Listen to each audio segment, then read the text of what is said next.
যারা তুলবেন বাজার থেকে, বাজারের বাইরে চাঁদা তুলতে আসবেন না কালকে থেকে, বুঝছেন? বাজারের বাইরে কোনো চাঁদা তুলতে আসবেন না, কোনো চাঁদাবাজি চলবে না দেবিদার। আপনি শুধুমাত্র বাজারেরই যারা নিচ্ছেন, বাজারটা হচ্ছে শুধুমাত্র কাঁচা বাজার, শুধু কাঁচা বাজারে এদিকে যদি আসেন, মানুষ যদি ধরে আপনারা পিটায় পুলিশের হাতে তুলে দেয়, আমাদের কিছু করার নাই, কারণ চাঁদাবাজরা সবাই ধরে পিটাবে, বুঝছেন? হ্যাঁ, হ্যালো, আমি আপনারা কইতেছি কোন টাকা আপনি বাজারের শুধুমাত্র যারা নিচ্ছেন, আপনি ফুটপাত, আপনি কারে কইতো বাজারের লোককে আপনি চাঁদা তুলতে আসেন প্রত্যেকদিন, আমার বাজারের লোককে বলবো কেন? চাঁদা তো আপনি উঠান,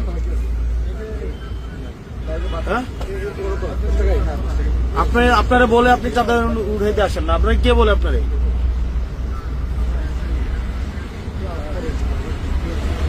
কোন ডিলার? সুদন ডিলার হচ্ছে না, চাঁদা তুলতে আপনারা পাঠিয়ে দেন, আপনি চাঁদা তুলেন। আমি যদি আপনারা বলি এবার দিয়ে খুন করে পরে আপনি খুন করবেন? আপনারা যদি বলি যে কালকে গিয়ে খুন করে আসেন এক বাড়ি থেকে, আপনি গিয়ে খুন করবেন? তাহলে সুদন ডিলার যদি আপনারা চাঁদা তুলতে পাঠায়, আপনি কি চাঁদা তুলবেন? তাহলে আপনি চাঁদা তুলতে পাঠালে আসবেন কেন? আপনি কালকে থেকে যেন না দেখি।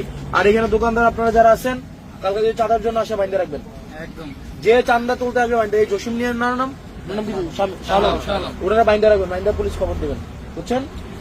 কোন চাঁদার জন্য যে আসবে, আপনার এরিয়া হচ্ছে বাজার, বাজারের বাইরে যদি আপনি আসেন, আপনারা ধরে বাইন্দা পুলিশ দিয়ে দেবেন, আর কোনো কথা নেই।